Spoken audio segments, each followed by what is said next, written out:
ஆண்டவரே, நாங்கள் தம்மை துதிக்க, ஸ்தோத்தரிக்க, மகிமைப்படுத்த அவரோடு கூட ஓடி வந்திருக்கிறோம். ஆண்டவரே, துதி கன மகிமை எல்லாவற்றையும் தமக்கே செலுத்துகிறோம்.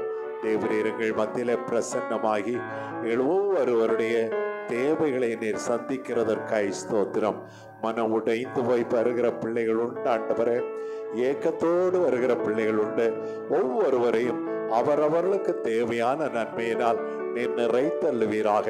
பரிசுத்த ஆவியானவர் எங்கள் மத்தியிலே அசைபாடி எங்களை பலப்படுத்தி எங்களை சாட்சிகளாய் நிறுத்த வேண்டுமாய் தம்மை நோக்கி கெஞ்சுகிறோம். தமக்கு நாங்கள் துதி கனம் மகிமை அனைத்தையும் செலுத்துகிறோம். தேவரே, கன மகிமை எடுத்துக் கொள்வீராக. இயேசுவின் நாமத்தில் பிதாவே, ஆமென், ஆமென். எக்காடு சத்தம் வானில் தோனித்திடுவே, எம்மேசு மராஜனி வந்திடுவார். எக்காடு சத்தம் வானில் தோனித்திடுவே, எம்மேசு மராஜனி வந்திடுவார். அந்த நாள் மிக சமீபமே, சுத்தர்கள் யாவரும் சேர்ந்திடவே. அந்த நாள் மிக சமீபமே, சுத்தர்கள் யாவரும் சேர்ந்திடவே. தேவையின் காலம் வானில் முழங்க, தேவாதி தேவனை சந்திப்போமே. தேவையின் காலம் வானில் முழங்க, தேவாதி தேவனை சந்திப்போமே. என் தாய சத்தம் வானில் தோனித்திடவே, இயேசு மராஜனி வந்திடுவார். என் தாய சத்தம் வானில் தோனித்திடவே, இயேசு மராஜனி வந்திடுவார்.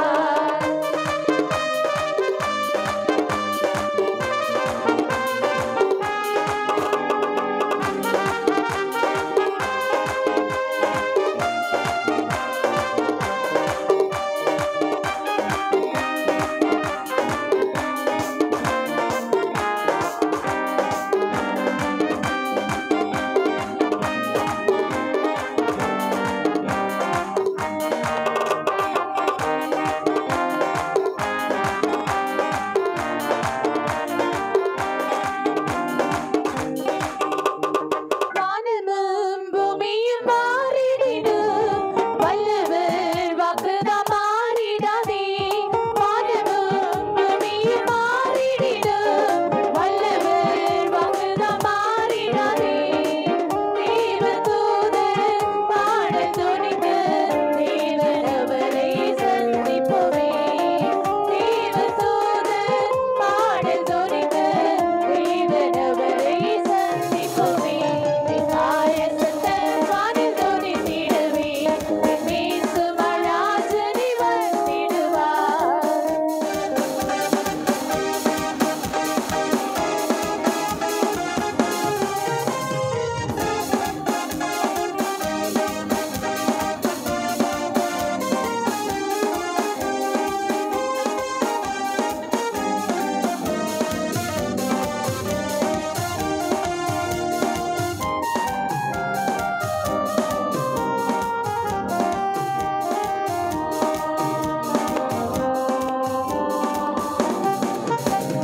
கண்ணிமை நேரத்தில் மாறிடுவோம், பெண்ணிலே அவரும் சேர்ந்திடுவோம். கண்ணிமை நேரத்தில் மாறிடுவோம், பெண்ணிலே அவரும் சேர்ந்திடுவோம். கண்ணீர் கவலை அங்கே இல்லை, கர்த்தர் தாமே வெளிச்சமாவார். கண்ணீர் கவலை அங்கே இல்லை, கர்த்தர் தாமே வெளிச்சமாவார். தாய சத்தம் வானில் தோனித்திடவே, இயேசு மராஜனி வந்திடுவார். நான் ஆண்டுடைய சமூகத்திலே கடந்த ஒரு வாரமாக நான் காத்திருந்த போது ஆண்டவர் என்னுடைய இருதயத்திலே தோன்றின ஒரு சில வார்த்தைகளை இந்த நாளிலே உங்கள் மத்தியிலே நான் வைக்க விரும்புகிறேன். நான் ஜெபித்து கொண்டிருக்கும் போதெல்லாம், நான் என்னுடைய பள்ளிக்கூடத்திலே எனக்கு நேரம் கிடைக்கும் போது, மற்றும் என்னுடைய வீட்டிலே நேரம் கிடைக்கும் போதெல்லாம், ஆண்டவரிடத்திலே, ஆண்டவரே நான் என்ன பேச நீர் விரும்புகிறீர் என்று சொல்லி நான் கேட்டுக்கொண்டிருந்த போதெல்லாம், என்னுடைய இருதயத்திலே திரும்ப திரும்ப ஒலித்த ஒரு வார்த்தை, தைரியமாயிரு, தைரியமாயிரு என்கிற வார்த்தை ஒலித்தது. உடனே நான் தைரியமா இரு என்று துவங்குகிற ஒரு வசனத்தை நான் தேடி எடுக்க வேண்டும் என்று சொல்லி நான் தேடி எடுத்தேன். அந்த தைரியமா இரு என்கிற அந்த வார்த்தையை யார் சொன்னதாக நாம் வேதத்திலே வாசிக்கிறோம் என்றால், நாம் தாவீது அவர் அரசாண்டு கொண்டிருந்த போது அவருக்கு விரோதமாக பல ஜாதியார், பல கூட்டத்தார் இவருக்கு போர் செய்யும்படியாக இவருக்கு எதிர்கொண்டு வருவார்கள். ஆனால் இவரோ எல்லாரோடும் சமாதானமாய் போக வேண்டும் என்கிற ஒரு நற்குணசாலியாக இருந்தார். இவர் உத்தமராய் இருந்ததினாலே போருக்கென்று தானாகவே அவர் செல்லுகிறதில்லை, வருகிற போரை மாத்திரமே எதிர்கொள்ளுகிறவராக இருந்தார். ஒரு முறை அம்மோன் புத்திரர் இவருக்கு விரோதமாக செயல்படுகிறார்கள். அப்படி அம்மோன் புத்திரர் விரோதமாக செயல்படும் போது ராஜாவுக்கு, தாவீது ராஜாவுக்கு ஒன்று தெரியும். அங்கே அம்மோன் புத்திரர்களே புதிய ராஜா, அவன் தன்னுடைய தகப்பனுடைய ஸ்தானத்திலே, தகப்பனுடைய மரணத்திற்கு பிறகு புதிய ராஜாவாக ஆனூன் என்று சொல்லுகிற ஒருவர் நியமிக்கப்பட்டிருக்கிறார் என்பதை இந்த தாவீது ராஜா அறிந்தபோது இவர் என்ன செய்கிறார், தன்னுடைய படை தளபதியையும் தன்னுடைய நியாயாதிபதிகளையும் உருவாக்கி அவர்களை அனுப்புகிறார். அங்கே சமாதானம் பேசும்படியாய் அனுப்புகிறார். எதற்காக என்றால், இவனுடைய தகப்பன் இவருக்கு நன்மை செய்தபடியால் நமக்கு எந்த விதமான சண்டையும் வேண்டாம், நாம் சமாதானமாக சென்று விடலாம், உனக்கு ஏதாவது உதவி வேண்டுமானால் நீ என்னிடத்திலே கேட்கலாம் என்று ஆள் அனுப்பி நன்மை செய்கிறதற்காக ஒரு கூட்டத்தாரை ஆயத்தப்படுத்தி அனுப்புகிறார். அப்படி அனுப்பும்போது அந்த அம்மோன் புத்திரர் சீரிய இராணுவத்தினாலே ஏவப்பட்டவர்களாய் அவர்கள் என்ன செய்தார்களா, அவங்க இந்த போனாங்களே, இவங்களை விசாரிக்க சென்ற இந்த ஸ்தானாபதிகளை அவமானப்படுத்தினார்கள். என்ன செய்தாங்க, இவளுடைய தாடியை சிரைத்து, தாடிகளை எல்லாருடைய தாடியையும் சிரைத்து இவர்களுடைய வஸ்திரங்கள் யாவையும் களைந்து போட்டு இவர்களை அவமானப்படுத்தி இவர்களை திரும்ப அனுப்பினார்கள். அப்படி திரும்ப அனுப்பினார்கள் என்கிற செய்தியை தாவீது அறிந்த பொழுது மிகவும் கலங்கி அவர் செய்தி அனுப்புகிறார், நீங்கள் அப்படியே இங்கே வர வேண்டாம், உங்களுடைய தாடி வளருகிற வரைக்கும் நீங்கள் எரிகோவிலே தங்கிவிடுங்கள், அதற்கு பிற்பாடு நீங்கள் வாருங்கள் என்று செய்தி அனுப்புகிறார். ஏன், இவர் தன்னுடைய ஜனங்கள் தன்னை மறுபடியும் சந்திக்க வரும்போது வெட்கப்பட்டு தலை குனிந்து விடக்கூடாது என்பதிலே கரிசனை உடையவராக அவர் செய்தி அனுப்புகிறார். இப்படி நடந்தபோது இந்த அம்மோன் புத்திரர் இதோடு கூட விட்டுவிடவில்லை. இவர்கள் சீரியரிடத்திலே இவர்களுக்கு போதுமான இராணுவம் இல்லாததினாலே 1200 இராணுவங்களை கடனாக கேட்டார்களாம். கடனாக என்றால் அதற்கு இவர்கள் பல வெள்ளி பதக்கங்களையும் பல காரியங்களையும் அவர்களுக்கு பரிசாக கொடுத்து, நீங்க எங்களுக்கு கொஞ்சம் இராணுவங்களை அனுப்பிவிட வைக்க வேண்டும், இப்படி நாங்கள் தாவீதுக்கு விரோதமாக போர் செய்ய போகிறோம் என்று சொல்லி இந்த அம்மோன் புத்திரர் இதோடு கூட முடியாதபடி தொடர்ந்து இந்த தாவீதுக்கு விரோதமாக வருகிறார்கள். அப்படியானா தாவீதுக்கு விரோதமா ஒரு படை இல்ல, 2 படை இப்பொழுது வருகிறது. ஒன்று அம்மோன் புத்திரரின் படை, இன்னொன்று சீரியரின் படை. அப்பொழுது தாவீது தன்னுடைய படை தளபதியாகிய யோவாப்பை அழைத்து, நீ தெரிந்து கொள், மனுஷரை உனக்கென்று தெரிந்து கொண்டு அவர்களுக்கு விரோதமாக போருக்கு செல் என்று ஆலோசனை கொடுக்கிறார். இந்த யோவாப் தன்னுடைய சகோதரனாகிய அபிசாயை அழைத்து அவனிடத்திலே ஒரு சில ஆலோசனைகளை சொல்லுகிறார். என்ன சொல்லுகிறார், பயங்கர வீரியத்தோடு கூட இராணுவம் வருகிறது, ஒரு பக்கத்திலே மாத்திரம் என்றால் நான் சமாளித்துக் கொள்ளுவேன், ஆனால் முன்னும் பிறமுமாக முகப்பு எங்கும் இராணுவங்கள் நிற்கிறதுனாலே இதை என்னால் தனியாக மேற்கொள்ள முடியாதாகவே, ஒருவேளை சீரியர் அவர்கள் பலன் கொண்டால் நீ எனக்கு உதவிக்கு வா, அம்மோன் புத்திரர் பலன் கொண்டால் நான் உனக்கு உதவிக்கு வருகிறேன் என்று சொல்லி தனக்கு இருந்த ஜனங்களை 2 பிரிவாக பிரித்து இவர்கள் போருக்கு சென்றார்கள். இவர்கள் மிக குறைவான ஜனமாய் இருந்தாலும் கர்த்தர் இவர்களுக்கு துணையாய் இருந்தபடியினாலே இவர்கள் மேற்கொண்டார்கள். ஹல்லேலூயா. அப்பொழுதுதான் இந்த யோவாப், அதாவது தாவீதுடைய தாவீதுடைய படைத்தளபதி என்று நாம் எடுத்துக்கொள்ளலாம். இந்த தாவீதுக்கு கீழே இருந்த இந்த மனுஷனாகிய யோவாப் தன்னுடைய சகோதரனாகிய அபிசாயை தேற்றும் போது சொன்ன வார்த்தைகளாக தான் இன்றைக்குள்ள வசனத்தை நாம் வாசிக்க போகிறோம். அவர் என்ன சொல்லுவார்? அபிசாயை பார்த்து, தைரியமாயிரு, பயப்படாத. ஹல்லேலூயா. என்ன சொல்லுவார்? தைரியமாயிரு, நமக்கு விரோதமாக நிற்கிற இந்த சேனை மிக கொடியதாக இருக்கிறது, ஆனாலும் தைரியமாயிரு, நாம் நமது ஜனத்திற்காகவும் நமது பட்டணங்களுக்காகவும் செல்லுகிறோம், கர்த்தர் நலமானதை செய்வார் என்று சொன்னார். ஹல்லேலூயா. சொல்லுங்களேன், ஹல்லேலூயா. வாசிக்க கேட்போமா? 1 நாளாகமம் 19ஆம் அதிகாரம் 13ஆம் வசனம். தைரியமாயிரு, நாம் நம்முடைய ஜனத்திற்காகவும் நமது தேவனுடைய பட்டணங்களுக்காகவும் திடன் கொண்டிருக்க கடவோம், கர்த்தர் தமது பார்வைக்கு நலமானதை செய்வாராக என்றான். ஹல்லேலூயா. இந்த வார்த்தையை இந்த யோவாப் என்று சொல்லுகிற கர்த்தருடைய மனுஷன் தன்னுடைய சகோதரனிடத்திலே சொல்லி அவனை தைரியப்படுத்துகிற வார்த்தையாக இதை நான் வாசித்தேன். எனக்கு அன்பான தேவனுடைய பிள்ளைகளே, இன்றைக்கு நம்ம எதிர்கொண்டு வருகிற பாடுகளையும் பிரச்சனைகளையும் நாம் சந்திக்கும் போது நாம் என்ன செய்கிறோம்? அநேக நேரங்களில் அதை நாம் தைரியமாக சந்திக்கிறதில்லை. ஒருவேளை நம்முடைய நண்பர்களிடத்திலேயோ நம்முடைய சகோதர சகோதரிகளிடத்திலேயோ பெற்றவர்களிடத்திலேயோ ஏதாவது உதவியோ அல்லது துணையோ நாம் கேட்கும்போது அவர்களிடத்திலே நாம் பேசுகிற வார்த்தை தைரியமானதாக இருக்கிறதா அல்லது பதற்றமுடைய வார்த்தைகளாக இருக்கிறதா? ஆண்டவர் தம்முடைய பிள்ளைகளுக்கு ஒரு விசேஷித்த குணத்தை கொடுத்திருக்கிறார். அது என்ன? விசுவாசம் என்று சொல்லுகிற கேடயம். ஹல்லேலூயா, ஹல்லேலூயா. அது தம்முடைய பிள்ளைகளுக்கென்று ஆண்டவர் கொடுத்திருக்கிற ஒரு மேலான வல்லமை. அது ஒரு பவர் நமக்கு கொடுக்கப்பட்டிருக்கிறது.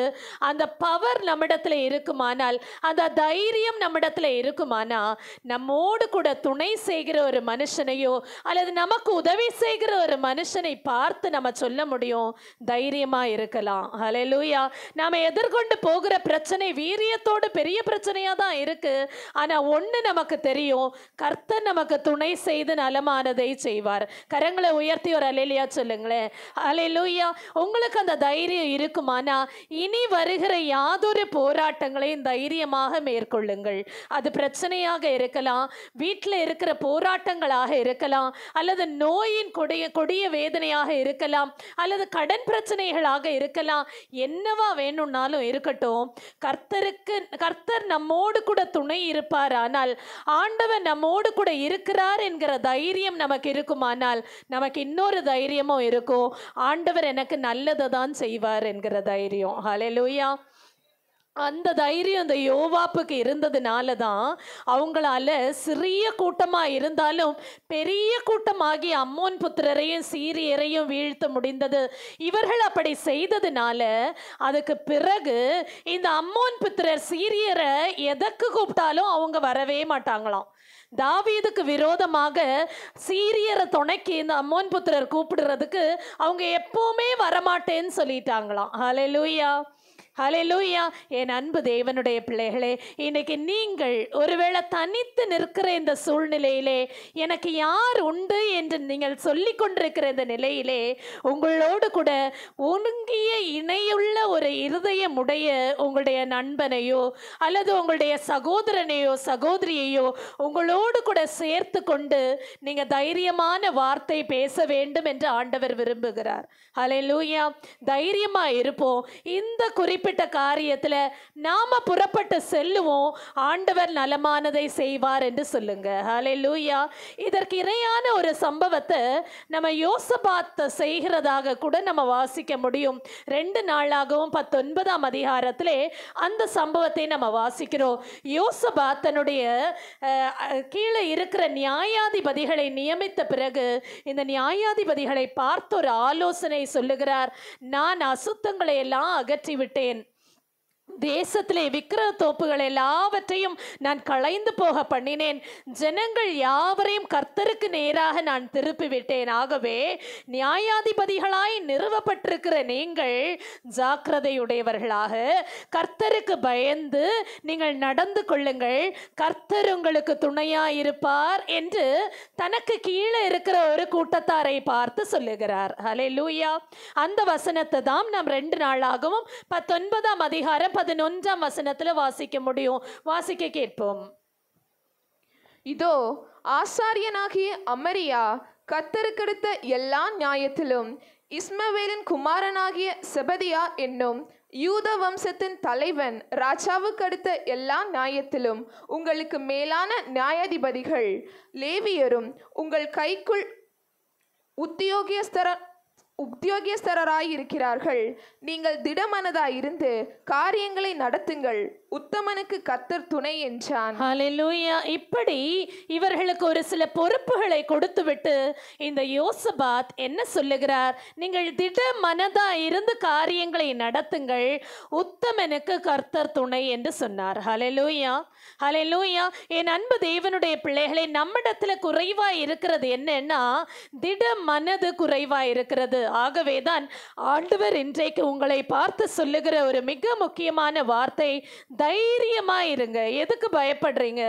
எதுக்கு பதற்றம் வருகிறது? சில நேரங்களில் சூழ்நிலைகளை நம்ம சமாளிக்காம நம்ம அப்படியே நடுங்கி போகிறோம். கை காலெல்லாம் அப்படியே விடாய்த்து போகிறது. என்ன செய்கிறது என்று தெரியாதபடி சோர்ந்து போகிறோம். அந்த நிலையில தான் பிசாசு நம்மை மேற்கொண்டு போகிறான். ஆகவே இன்னைக்கு சொல்லுவோம், ஆண்டவரே நான் தைரியமா இருக்கிறதற்கும் என்னோடு கூட இருக்கிற ஒரு கூட்டத்தாரை தைரியப்படுத்துகிறதற்கும் தீர்மானிக்கிறேன் என்று சொல்லுவோம். ஹல்லேலூயா. திட மனதா இருந்து காரியங்களை நடத்துங்கள். நாம் வேதத்திலே வாசித்தோமே, ஆனால் யாத்ராகம் 17ஆம் அதிகாரத்துல மோசே எதிர்கொள்ளுகிற ஒரு போராட்டத்தை நம்ம வாசிக்க முடியும். இந்த ஜனங்களை வீழ்த்த வேண்டும் என்கிறதற்காக, இவர்களை அழிக்க வேண்டும் என்பதற்காக அமலேக்கியர் என்ன செய்கிறாங்க? தந்திரமா ஆலோசனை செய்து பலவீனர்களை தாக்குகிறார்கள். இவங்க நல்ல பலத்தோடு இருக்கிறாங்க. ஆண்டவர் இவர்களுக்கு துணையாய் இருக்கிறார் என்பதை அறிந்ததுனால தந்திரமா பாளையத்துக்குள்ள இறங்கி பலவீனமானவர்களை தாக்குறாங்க.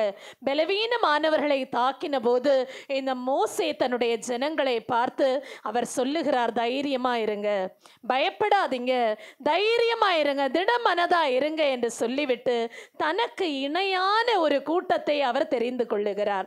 தன்னுடைய இருதயத்துக்கு ஏற்றபடி ஒரு சின்ன கூட்டம் தான். அந்த கூட்டத்தில் வெறும் இவரோடு கூட சேர்ந்து 3 பேர் தான். ஒன்று யோசுவா, இன்னொன்று ஆரோன், இன்னொன்று ஊர். இந்த 3 பேரை அழைத்து அவர்களுக்கு ஒரு சில ஆலோசனைகளை சொல்லுகிறார். யோசுவாவை நீ போய் அவர்களுக்கு விரோதமாக போரிட செல், ஜனங்களோடு கூட போ. நான் இன்றைக்கு ஆண்டவருடைய சன்னிதானத்திலே கரங்களை உயர்த்தி கொண்டு நிற்பேன் என்று சொன்னார். ஹல்லேலூயா. இவர் தன்னுடைய கரங்களை உயர்த்தி கொண்டு நிற்கிறார் ஆண்டுடைய சமூகத்தில். ஆண்டவரே எங்களை காப்பாற்றும், ஆண்டவரே எங்களுக்கு கிருபை கூறும் என்று சொல்லி தனி மனுஷனாக இவர் நிற்கவில்லை. இவரோடு கூட உதவிக்கு ஒத்தாசைக்கு ஒரு பக்கம் ஆரோனும் மற்றொரு பக்கம் ஊரும் நிற்கிறார்கள். மணிக்கூர் கணக்காக இவங்க நிற்க வேண்டும். கரங்களை வானத்துக்கு நேராக உயர்த்தி கொண்டு நிற்க வேண்டும். இவருடைய கரங்கள் கீழே சோர்ந்து போகும்போது அமலேக்கியர் மேற்கொள்ளுகிறார்கள். இவருடைய கரங்கள் மேலே எழும்பும் போது இஸ்ரவேலர் மேற்கொள்ளுகிறார்கள். ஆகவே ஆரோனும் ஊரும் என்ன செய்தாங்க? இவருடைய 2 கரங்களையும் அப்படியே தாங்கி பிடித்து கொண்டார்கள். ஹல்லேலூயா. இவர் தளர்ந்து போகாதபடிக்கு இவருடைய கரங்களை அவர்கள் தாங்கி பிடித்து கொண்டார்கள். இவர்கள் அமலேக்கியரை எளிதாய் மேற்கொண்டார்கள். கரங்களை உயர்த்தி ஒரு அல்லேலூயா சொல்லுங்களேன். இன்னைக்கு உங்களோடு கூட சேர்ந்து இருக்கிற அந்த சிறிய கூட்டம் எப்படிப்பட்ட கூட்டமா இருக்கு? அந்த சின்ன கூட்டம் உங்களை ஆண்டவருக்கு நேராய் வழி நடத்துகிற கூட்டமா அல்லது ஆண்டவரை விட்டு உங்களை பின்வாங்க செய்கிற கூட்டமா என்பதை இன்னைக்கு நீங்க யோசித்து பார்த்து, ஒருவேளை அந்த கூட்டம் சரியில்லைன்னா அது நண்பனாக இருக்கலாம் அல்லது வீட்டில் இருக்கிறவங்களாக இருக்கலாம். அவர்கள் சரியில்லை, கர்த்தரை விட்டு என்னை பின்வாங்க செய்கிறார்கள் என்கிற உணர்வு உங்களுக்கு இன்றைக்கு உண்டானால் அவர்களை விட்டு விலக வேண்டும் என்று ஆண்டவர் எதிர்பார்க்கிறார். ஹல்லேலூயா. ஒரு சின்ன கூட்டத்தை தெரிந்து கொள்ளுங்க. ஆனா அந்த கூட்டம் கர்த்தருக்கு நீங்கள் நிற்பதற்காக, கர்த்தருக்காக நிற்கிறதற்கு உங்களுக்கு துணை நிற்கிற கூட்டமாக அது மாற வேண்டும். ஹல்லேலூயா. ஹல்லேலூயா. இன்னைக்கு முடிவெடுங்க. ஆண்டுடைய சமூகத்தில் நீங்கள் உங்களை ஒப்புக் கொடுங்கள். 1 கொரிந்தியர் 15ஆம் அதிகாரம் 58ஆம் வசனத்தில் சொல்லப்பட்டிருக்கு, கர்த்தருக்குள் எடுக்கிற பிரயாசத்தில் அசையாமல் உறுதியுடன் நம்ம இருக்க வேண்டும். வாசிக்க கேட்போம். ஆகையால் எனக்கு பிரியமான சகோதரரே, கர்த்தருக்குள் நீங்கள் படுகிற பிரயாசம் விருதாவா இராதென்று அறிந்து நீங்கள் உறுதிப்பட்டவர்களாயும் அசையாதவர்களாயும் கர்த்தருடைய கிரியையிலே எப்பொழுதும் பெருகுகிறவர்களாயும் இருப்பீர்களாக. ஹல்லேலூயா. அசையாமல் உறுதியுடன் இருப்பதுதான் தைரியமா இருப்பது. ஆண்டவருக்காக சில காரியங்களை நான் செய்ய வேண்டும் என்று தீர்மானித்து விட்டேன், ஆனால் சூழ்நிலை எனக்கு சாதகமாக இல்லை, ஆகவே நான் பின்வாங்குகிறேன் என்று அல்ல. என்ன வந்தாலும் சரி, ஆண்டவருக்காக நான் செயல்பட வேண்டும் என்று தீர்மானித்த என்னுடைய தீர்மானத்திலே நான் தைரியமா இருப்பேன் என்று அசையாமல் உறுதியுடன் இருக்க வேண்டும் என்று ஆண்டவர் விரும்புகிறார். அசையாமல் இருந்த ஒரு மனுஷன் என்று நம் வேதத்திலே காண வேண்டுமானால் பரிசுத்தவானாகிய யோபுவை நான் உங்களுக்கு அடையாளம் காட்ட வேண்டும். இந்த யோபு தன்னுடைய சூழ்நிலை மாறின போது கூட தன்னுடைய வாழ்க்கையில எதுவுமே இல்லை என்று சொல்லிக்கொள்ளத்தக்க அளவிற்கு அவருடைய வாழ்க்கையில எந்த நன்மையும் இல்லை என்கிற நிலை வந்த போது கூட அந்த மனுஷன் வாயிலிருந்து என்ன வந்தது தெரியுமா?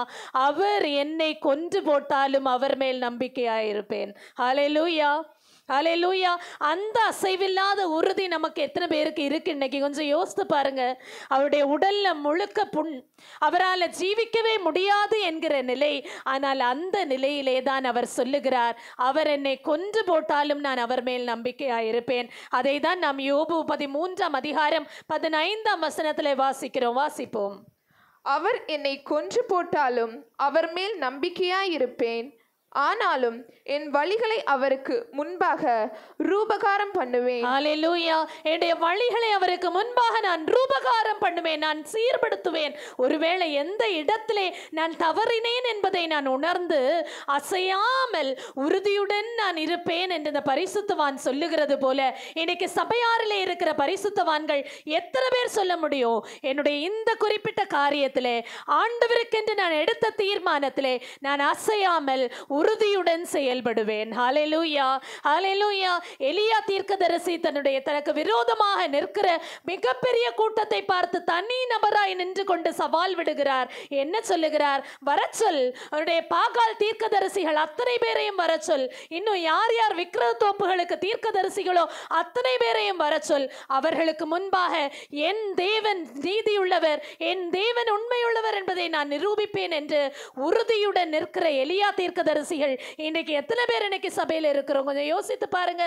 கொஞ்சம் கலக்கம் வந்த உடனே, கொஞ்சம் ஏதோ ஒரு மிஸ் அண்டர்ஸ்டாண்டிங் வந்த உடனே நம்ம சபையை விட்டு சற்று பின்வாங்கி நிற்கிறோம், ஆண்டவரை விட்டு சற்று பின்வாங்கி நிற்கிறோம், நமக்கு ஆண்டவர் கிருபையாய் கொடுத்திருக்கிற ஊழியத்தை விட்டு சற்று பின்வாங்கி நிற்கிறோம்.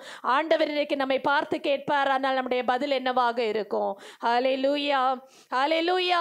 திட மனதா இருந்து காரியங்களை நடப்பி என்று ஆண்டவர் சொல்லும்போது நாம சுயத்திற்கு மரியாதை கொடுத்து, நம்முடைய உணர்வுகளுக்கு மரியாதை கொடுத்து ஆண்டவரை விட்டு சற்று பின்வாங்கி நின்று கொண்டிருக்கிறோம். என் அன்பு தேவனுடைய பிள்ளைகளே, இன்னைக்கு எத்தனை பேர் குந்தி குந்தி நடந்து கொண்டிருக்கிறோம்? இந்த எலியா தீர்க்கதரிசி சொன்னார், ஒரே முடிவாக வாருங்கள். ஆண்டவர் தெய்வமானால் ஆண்டவருக்கு பின்னால வாங்க, இல்ல பாகால் தெய்வமானால் பாகாலுக்கு பின்னால போங்க. ஜனங்களை பார்த்து தீர்மானமாக அவரால் சொல்ல முடிந்தது. இன்றைக்கு தைரியமா இருக்கிற கூட்டத்தாராகிய நாம் ஆண்டவருடைய காரியத்திலே உறுதியுடன் இருக்கிறோமா? கொஞ்சம் யோசித்து பாருங்க. நம்மோடு கூட இருந்து நம்மளை அசஸ் பண்றவங்க நம்மளை எந்த காரியத்துக்கு நேராக வழி நடத்துகிறார்கள்? கர்த்தருக்கு நேராகவா அல்லது கர்த்தருக்கு விரோதமாகவா? ஒருவேளை நம்ம நினைக்கலாம், இது உலகத்துல சகஜம் தானே, நான் செய்கிற இந்த குறிப்பிட்ட காரியம் என்ன பெரிய தப்பு என்று சொல்லி நாம சாக்கு போக்கு சொல்லுகிறவர்களாக அல்ல, உறுதியுடன் அசையாமல் நிற்க ஆண்டவர் விரும்புகிறார். ஹல்லேலூயா. ஹல்லேலூயா.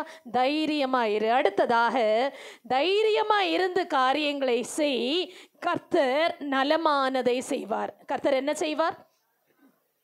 நலமானதை செய்வார். சங்கீதம் 85:12 வசனத்தை வாசிப்போம். கர்த்தர் நன்மையானதை தருவார், நம்முடைய தேசமும் தன் பலனை கொடுக்கும். ஹalleluya. கர்த்தர் நலமானதை அல்லது நன்மையானதை தரதான் விரும்புகிறார். தீமையை அனுமதிக்கிறது கர்த்தருக்கு விருப்பம் அல்ல. கர்த்தர் நன்மையை தருகிறார். எத்தனை பேர் இதை விசுவாசிக்கிறீங்க? கரங்களை உயர்த்தி காட்டி ஆண்டவரை மகிமைப்படுத்துவோமா? ஆண்டவர் நன்மையானதை தான் தருவார் என்கிற அசைக்க முடியாத நம்பிக்கை கர்த்தருடைய பிள்ளைகளுக்கு இருக்க வேண்டும். ஏன் தெரியுமா? நான் இதை வாசித்த உடனே நான் யோசித்து பார்த்தேன். ஆண்டுடைய பார்வை நம்ம மேல எப்படி இருக்கிறது, மற்றவர்களுடைய பார்வை நம்ம மேல எப்படி இருக்கிறது? ஆண்டவர் எப்போதுமே நல்லதை தான் செய்யணும்னு விரும்புறாருன்னா ஆண்டுடைய பார்வை அதற்கு ஏற்றபடி தான் இருக்கு. அல்லேலூயா. தேவனுடைய பார்வை ஏசாயா 66:2 சொல்லுகிறது, அவர் வசனத்துக்கு நடுங்குறவர்களை பார்க்கிறாராம், ஆவியில் நொறுங்குண்டவர்களை அவர் பார்க்கிறாராம், சிறுமையானவர்களை அவர் பார்க்கிறாராம். அவருடைய பார்வை அப்படிப்பட்டதாக இருக்கிறது. இன்றைக்கு நான் ஆவியில் நொறுங்குண்ட மனுஷன், ஆவியில மேன்மை பாராட்டுகிறவன் அல்ல. இன்னைக்கு ஆவியில மேன்மை பாராட்டுகிறவர்கள் அநேகராய் இருக்கிறார்கள். தங்களுடைய பிரபலத்திற்காக ஊழியம் செய்கிற எத்தனையோ பேர் இருக்கிறாங்க. இன்னைக்கு யோசித்து பார்த்தீங்கன்னு சொன்னா தங்களை தாங்களே பாப்புலர் ஆக்கி கொள்ளணும் என விரும்புகிற எத்தனையோ பேர் இருக்கிறாங்க. நாம மிஸ்கைட் ஆயிடக்கூடாது, நாம தவறி போய்விடக்கூடாது. நமக்கு ஒரு சிறிய கூட்டம் போதும், அந்த சிறிய கூட்டம் கர்த்தருக்கு நேராய் நம்மை வழி நடத்துகிற கூட்டமா என்று மாத்திரம் தீர்மானிப்போம். ஹல்லேலூயா, ஹல்லேலூயா. இன்னைக்கு தங்களை தாங்களே பெருமைப்படுத்திக் கொள்ளுகிற கூட்டத்திலே நானும் ஒருவனாக, நானும் ஒருத்தியாக மாறுகிறோமா என்பதை கொஞ்சம் இன்னைக்கு யோசித்து தான் பார்க்கணும். ஹல்லேலூயா. பாப்புலாரிட்டி ஆண்டவர் விரும்புகிறதே இல்லை. ஆண்டவருக்கு பாப்புலாரிட்டி வேண்டாம். ஆண்டவர் தன்னை பிரபலமாக்க விரும்பவில்லை என்று வேதம் சொல்லுகிறது. சீஷர்கள் சொன்னாங்க, ஆண்டவரே, யூதருடைய பண்டிகை வருகிறது, கூடார பண்டிகை, இந்த நேரத்தில் நீங்க அங்க இருந்தீங்கன்னா உங்களை பத்தி எல்லாரும் தெரிஞ்சுப்பாங்க. ஆண்டவர் அவர்களை கடிந்து கொண்டாராம். ஹல்லேலூயா. ஆண்டவர் என்ன சொன்னாரு? சீஷர்களை கடிந்து கொண்டார். கர்த்தர் தான் பிரபலமாகிறதை விரும்புகிறதில்லை. இன்னைக்கு இங்க இருக்கிற எத்தனை தம்பிமார் தங்கச்சிமார் நாங்க பிரபலமாகணும், அதுக்காக ஒரு பாத் என்ன ஊழியம், ஊழியம் என்கிற ஒரு பாத்தை தெரிந்து கொண்டு பிரபலமாக விரும்புகிறவர்கள் ஆண்டோடைய பிள்ளைகள் என்று அங்கீகாரத்தை பெற்றுக்கொள்ள முடியாது. இன்னைக்கு சொல்லுங்க, ஆண்டவர் எனக்கு பிரபலம் வேண்டாம், என் நிமித்தமாய் ஒரு சிலர் ஆண்டோடைய அன்புக்குள்ள வரட்டும். ஹல்லேலூயா, ஹல்லேலூயா. நாம் வேதத்திலே வாசித்தோமே, ஆனால் ஆவியில் நொறுங்குண்ட சிறுமையானவர்களை நோக்கி பார்க்கிறார் என்பதற்கு ஆதாரமாக ஆண்டவராகிய இயேசு தம்முடைய சீஷர்களோடு கூட தேவ ஆலயத்துக்கு செல்லுகிறார். அப்படி தேவ ஆலயத்தில் எல்லாரும் காணிக்கை போடும்படியாக வருகிறார்கள். ஒரு மூலையில் உட்கார்ந்து ஆண்டவராகிய இயேசு அதை பார்த்து கொண்டே இருக்கிறார். அவருடைய பார்வை ஐஸ்வர்யவான்கள் மேல் விழவில்லை, ஒரு ஏழை விதவையின் மேல் விழுந்தது. ஹல்லேலூயா. இன்னைக்கு நாம ஏழைகள் தான், ஒண்ணுமே இல்லாம உட்கார்ந்துட்டு இருக்கிறவங்க தான். இவ்வளோ பேர் இருக்கிறதற்கு மத்தியில ஒரு ஏழை மேலதான் ஆண்டோடைய பார்வை விழுது. ஹல்லேலூயா. நம்ம வாசிப்போம் மார்க்கு சுவிசேஷம் 12:43. அப்பொழுது அவர் தம்முடைய சீஷரை அழைத்து, காணிக்கை பெட்டியில் பணம் போட்ட மற்றெல்லாரை பார்க்கிலும் இந்த ஏழை விதவை அதிகமாய் போட்டாள் என்று மெய்யாகவே உங்களுக்கு சொல்லுகிறேன். அதுல 41 வாசித்தோம். நான் சொல்லி இருக்கு, ஐஸ்வர்யவான்கள் அநேகர் அதிகமாய் போட்டார்களாம். கடைசி 10 வாசிப்போம், 41. ஐஸ்வர்யவான்கள் அநேகர் அதிகமாய் போட்டார்கள். ஐஸ்வர்யவான்கள் அநேகர் அதிகமாய் போட்டார்கள், ஆனா இந்த ஏழை விதவை தனக்கு இருந்த யாவையும் போட்டு விட்டாள். ஹல்லேலூயா. ஆகவே அவள் மேலே ஆண்டோடைய கண்கள் பட்டது. இன்னைக்கு கர்த்தர் நம்மை நோக்கி பார்க்க வேண்டுமானால், கர்த்தர் நமக்கு நலமானதை செய்ய வேண்டுமானால் ஆண்டுடைய பார்வைக்கு ஏற்றபடி நாம் நடந்து கொள்ளுகிறோமா? கொஞ்சம் நம்ம யோசித்து பார்ப்போம். தாவீது சீமேயி என்று ஒரு சொல்லுகிற ஒரு மனுஷன் இவரை அவ்வளவா இகழ்ந்து பேசுகிறான். ஆனால் அந்த நேரத்தில் தாவீது ஒரு கட்டளை இட்டிருந்தால் அந்த சீமேயை ஒரே துண்டாய் வெட்டி போட்டிருக்கலாம். ஆனால் தாவீது தன்னுடைய ஆட்களை அமைதிப்படுத்தி சொன்னார், ஒருவேளை இன்றைக்கு ஆண்டவர் இந்த சிறுமையை எனக்கு அனுமதித்திருக்கிறார், ஆண்டவர் இதை பார்த்து எனக்கு நன்மை செய்வார். ஹல்லேலூயா. சொல்லுங்களேன், ஹல்லேலூயா. ஒருத்தன் இகழ்ந்து கொண்டிருக்கிறான், முகத்துக்கு நேராய் நின்று தூஷணமான வார்த்தைகளை பேசி கொண்டிருக்கிறான். இவருக்கு நியாயம் நியாயமாய் சொல்ல போனா இவருக்கு கோபம் வந்திருக்கணும். ஆனா இந்த மனுஷனுக்கு கோபம் வரல. இந்த மனுஷன் தன்னுடைய ஆட்களை பார்த்து, ஆட்களுக்கே கோபம் வருது, கூட நின்றுட்டு இருக்கிறவங்களுக்கே கோபம் வருது. ஆனா அவர் சொன்னார், கர்த்தர் என்னுடைய சிறுமையை பார்த்து எனக்கு என்ன செய்வார்? நலமானதை செய்வார். இன்னைக்கு நீங்க சொல்லுவீங்களா, என்னுடைய இந்த நிலையை பார்த்து என் ஆண்டவர் எனக்கு நலமானதை செய்வார்? ஹல்லேலூயா, ஹல்லேலூயா. கர்த்தர் நலமானது என்று எதை செய்ய விரும்புகிறார்? மத்தேயு 18ஆம் அதிகாரம் 10ஆம் வசனம் சொல்லுகிறது, அவர் ஒருவனையும் அற்பமாய் எண்ணாதபடிக்கு அவர்களுக்கு யாரை கொடுக்கிறாராம்? வாசிப்போம், மத்தேயு 18:10. இந்த சிறியரில் ஒருவனையும் அற்பமாய் எண்ணாதபடிக்கு எச்சரிக்கையாயிருங்கள். அவர்களுக்குரிய தேவதூதர்கள் பரலோகத்திலே என் பரமபிதாவின் சமூகத்தை எப்போதும் தரிசிக்கிறார்கள் என்று உங்களுக்கு சொல்லுகிறேன். ஹல்லேலூயா. நம்மை பார்த்து இகழ்ச்சியாகவோ ஏளனமாகவோ ஒரு கூட்டத்துல யாரோ பேசினாங்கன்னா அவங்க ஆண்டவருக்கு பதில் சொல்லி ஆகணும். ஏன் தெரியுமா? நமக்கென்று ஆண்டவர் யாரை கொடுத்திருக்கிறாராம்? சொல்லுங்களேன். இந்த வசனத்துல வாசித்தோமே, தேவ தூதர்களை கொடுத்திருக்கிறார். இந்த சிறியவனில் ஒருவனுக்கு யாதொரு கேடு வந்தது உண்டானால் அதை ஆண்டவர் சும்மா விடுகிறது இல்லை.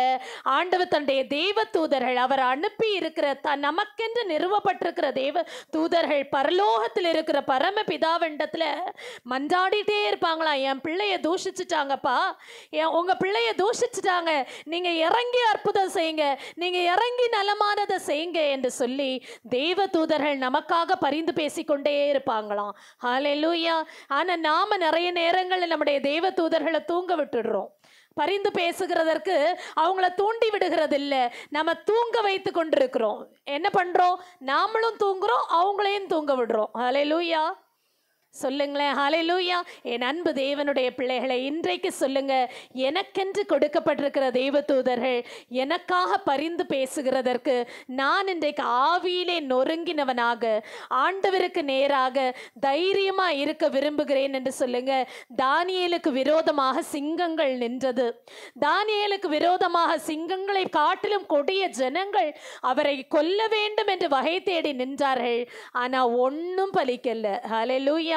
ஆண்டவர் அவருக்கு தேவதூதர்களை அனுப்பி சிங்கங்களின் வாய்களை கட்டி போட முடிந்தது. ஹல்லேலூயா. அதைதான் தானியேல் 6ஆம் அதிகாரம் 22ஆம் வசனத்துல வாசிக்கிறோம். வாசிக்க கேட்போம். சிங்கங்கள் என்னை சேதப்படுத்தாதபடிக்கு தேவன் தம்முடைய தூதனை அனுப்பி அவைகளின் வாயை கட்டி போட்டார். அதேனென்றால் அவருக்கு முன்பாக நான் குற்றமற்றவனாய் காணப்பட்டேன். போதும். அது ஏன் தெரியுமா? அவருக்கு முன்பாக நான் குற்றமற்றவனாக காணப்பட்டேன். ஹல்லேலூயா. இன்னைக்கு நம்ம சொல்ல முடியுமா, எனக்கு விரோதமா பயங்கரமான சிங்கம் இருக்கு, பயங்கரமான கொடிய விலங்கு நிற்கிறது, ஆனா எனக்கு ஒண்ணு தெரியும், தேவ தூதர்களை வைத்து என் ஆண்டவருடைய வாயை கட்டி போடுவார். ஏன்னா என்கிட்ட எந்த குற்றமும் குறையும் இல்லை. ஹல்லேலூயா. சொல்ல மாட்டேங்கிறீங்களே. ஹல்லேலூயா. அதை தான் நம்ம வாசித்தோம். கர்த்தர் நலமானதை செய்வார். யாருக்கு செய்வார்? உத்தமனுக்கு செய்வாராம். யாருக்கு செய்வார்? உத்தமனுக்கு கர்த்தர் துணை என்று யோசபாத் தன்னுடைய ஜனங்களை பார்த்து சொன்னார். இன்னைக்கு நாம உத்தமர்கள் தானா? காரியங்களை நடப்பிக்கிறதற்கு உத்தமமாய் செய்கிறோமா, அல்லது நம்மிடத்துல கேடு இருக்கிறதா என்று நம்ம யோசித்து பார்க்க வேண்டும். ஆண்டவர் ஒரு கூட்டத்தாரை பார்த்து மாயக்காரரே என்று அழைத்தார். அவங்க சாதாரண ஆளுங்க இல்லை, அவங்க உயர் பதவிகளில் இருக்கிறவங்க, அவங்க நல்ல ஞானிகள், அவங்க வேதத்தை ஆராய்ந்து தெரிந்தவர்கள், மோசேயின் நியாயப்பிரமாணத்தை சிறு வயது தொடங்கி கடைபிடித்தவர்கள். ஆனா அவங்கள பார்த்துதான் ஆண்டவர் என்ன சொன்னார்? மாயக்காரரே என்று சொன்னார். ஹல்லேலூயா, ஹல்லேலூயா. காரணம் என்னன்னா, ஆண்டவரை சிக்க வைக்கிறதுக்காக பிளான் பண்றவனுங்க அவனுங்க. ஹல்லேலூயா. தன்னுடைய வார்த்தையினாலே அவர் சிக்கி விடுவாரா என்று பிளான் பண்ணி கேள்வி கேட்பாங்களாம். அந்த கேள்வி ஆண்டவர் அகப்படுவாரா? எங்கேயாவது ஆண்டவர் அகப்படுவாரா? ஆண்டவர் தெளிவாக பதில் சொல்லி அவர்களை ஒவ்வொரு இடத்திலையும் நோஸ்கட் பண்ணினார். ஆண்டவர் அவர்களை பார்த்துதான் மாயக்காரரே என்று அழைத்தார். என் அன்பு தேவனுடைய பிள்ளைகளே, நாம் அந்த சம்பவங்களை தான் நம் மார்க்கு சுவிசேஷம் 12ஆம் அதிகாரத்தில் நாம் வாசிக்க முடியும். நீங்கள் தப்பான எண்ணம் கொண்டிருக்கிறீர்கள் என்று சொன்னார். தப்பான எண்ணம். இன்னைக்கு நம்மள நிறைய பேருக்கு தப்பான எண்ணம் இருக்கு, சரியான எண்ணம் இல்லை. அப்ப எப்படி ஆண்டவர் துணை இருப்பார்னு நினைக்கிறோம்? ஆண்டவர் துணை வேணும்னு நம்ம விரும்புகிறோம், ஆனா எண்ணம்லாம் தப்பானதா இருக்கே. பெரிய ஆளா ஆயிரணும்ன்றது போகணுன்றதுக்காக இல்லை பெரிய பதவிகளுக்கு போகணுன்றதுக்காக இல்லாத எல்லா வேலையும் நம்ம செய்துட்டு இருக்கிறோமே. அப்போ எப்படி ஆண்டவர் சரியான காரியங்களை நலமானதை நமக்கு செய்ய முடியும் இல்லையா? இன்னைக்கு சொல்லுவோம், ஆண்டவரே என்னிடத்துல பழுதொன்றும் இல்லையப்பா, என்னிடத்துல தப்பான காரியங்கள் ஒன்றும் இல்லை. வாசிப்பு மார்க் 12:24. இயேசு அவர்களுக்கு பிரதியுத்தரமாக, நீங்கள் வேத வாக்கியங்களையும் தேவனுடைய வல்லமையையும் அறியாததினால் அல்லவா தப்பான எண்ணம் கொள்ளுகிறீர்கள். ஏன் தப்பான எண்ணம்? வேத வாக்கியம் இருதயத்துல இல்ல, தேவனுடைய வல்லமை நம்மை ஆளுகை செய்கிறது இல்லை. ஆகவேதான் தப்பான எண்ணம் கொள்ளுகிறவர்களாக இருக்கிறோம். இன்னைக்கு வேத வாக்கியங்கள் இருதயத்தில் எழுதப்பட்டிருக்கிறதா? ஆண்டோடைய தெய்வ வல்லமை நம்ம எந்த நேரத்துல நிரப்பி இருக்கா அப்படின்னா நிச்சயமா தப்பான எண்ணமோ குரோதம் கொண்ட இருதயமோ தேவையில்லாத அசுத்தங்களும் நம்ம இடத்துல இருக்கவே செய்யாது. இன்னைக்கு சொல்லுவோம், ஆண்டவரே நான் சபையில ஊழியத்துல இருக்கிறேன், நான் சபையில அங்கத்தினராக இருக்கிறேன், ஆனா என்னுடைய இருதயம் முழுக்க கெட்ட எண்ணங்கள், தப்பான எண்ணங்கள், என்னை நான் திருத்திக் கொள்ள விரும்புகிறேன் என்று ஒப்புக்கொடுங்கள். யோசேப்பு கர்த்தரோடு இருந்தபடியினால அவருக்கு தப்பான எண்ணம் வராதபடி ஆண்டவர் அவரை காத்து கொண்டார். அவருக்கு விரோதமாக ஒரு பெரிய சேலஞ்ச், அவர் யங் ஏஜ் யூத், அவருக்கு விரோதமாய் வைக்கப்பட்ட ஒரு மிகப்பெரிய கண்ணியிலே அவர் சிக்கிக்கொள்ளவே இல்லை. காரணம், அவருக்கு கொஞ்சம் கூட தப்பான எண்ணம் இல்லை. அவருடைய இருதயத்தில் அவர் நல்ல மனுஷனாக இருந்ததற்கு காரணம் அவர் கர்த்தரோடு இருந்தார். கரங்களை உயர்த்தி ஒரு அலையிலேயே சொல்லுங்களேன். இன்னைக்கு ஆண்டவர் உத்தமர்களுக்கு துணை செய்கிற தேவன், உத்தமர்களுக்கு நலமானதை செய்கிற தேவன். அப்போஸ்தலர் 7:51 சொல்லுகிறது, வணங்கா கழுத்துள்ளவர்களே. ஆண்டவர் ஒருவேளை நம்மை பார்த்து அப்படி கூப்பிட்டுடுவாரா அப்படின்ற பயம் நமக்கு எப்பவுமே இருக்கணும் இல்லையா? ஆண்டவர் நம்மை பார்த்து ஏசாயா 44:28 படி எனக்கு பிரியமானதை செய்கிறவனே என்று அழைப்பாரா? எப்படி அழைப்பார்? வணங்கா கழுத்துள்ளவனேன்னு அழைப்பாரா? இல்லை இவன் எனக்கு பிரியமானதை எல்லாம் செய்வான் என்று சொல்லுவாரா? கொஞ்சம் யோசித்து பாருங்க. கோரேசை குறித்து சொல்லப்பட்டது, தேவனுடைய ஊழியக்காரனை குறித்து, இவன் நான் பிரியமானது எல்லாம் செய்வான் என்று சொல்லப்பட்டது. ஆனால் அதே சமயம் ஒரு மாறான கூட்டத்தை பார்த்து மணங்கா கழுத்துள்ளவர்களே என்று அழைக்கப்பட்டது. இன்னைக்கு ஆண்டோடத்துல நம்ம ஒப்பு கொடுப்போம். ஆண்டவரே, நான் தைரியமா இருந்து காரியங்களை நடப்பிக்க விரும்புகிறேன். கர்த்தர் நலமானதை செய்வீர். யாருக்கு செய்வார்? உத்தமர்களுக்கு செய்வார். அப்படியே கண்களை மூடுங்களேன். ஆண்டவர் இன்னைக்கு நம்மோடு கூட பேசி இருக்கிறார். ஆண்டவரே, நான் தைரியமா இருக்கிறேன், இந்த சூழ்நிலையில நான் பதற்றம் அடைகிறதற்கு ஒன்றுமே இல்லை, நான் தைரியமா இருக்கிறேன், ஆனா உத்தமத்தோடு கூட ஆண்டுடைய நேரத்திற்காக நான் காத்திருப்பேன் என்று சொல்லுங்க. கர்த்தர் உங்களுடைய காரியங்களை அவர் மேல் போட்டுக் கொள்ளுவார். எங்களை நேசிக்கிற நல்ல தகப்பனே, நன்றியோடு கூட துதிக்கிறோம் அப்பா, அம்மை ஸ்தோத்திரிக்கிறோம். எங்களோடு கூட பேசின அந்த வார்த்தைகளின்படி நாங்கள் தைரியமா இருந்து காரியங்களை நடப்பிக்கவும், கர்த்தர் எங்களுக்கு துணை செய்யவும், நன்மையானதை நாங்கள் பெற்றுக்கொள்ளவும் எங்களுக்கு கிருபை செய்யுங்க. இயேசுவின் நாமத்தில் ஜெபிக்கிறோம் எங்கள் ஜெபம் கேளும் நல்ல பிதாவே, ஆமென். உங்களுக்கு இந்த ப்ரோகிராம் பிடிச்சிச்சா? அப்பனா லைக் பண்ணுங்க, ஷேர் பண்ணுங்க, கமெண்ட் பண்ணுங்க, சப்ஸ்கிரைப் பண்ணுங்க. நாங்க உங்களுக்காக ஜெபம் பண்றோம். ஏசப்பாங்கள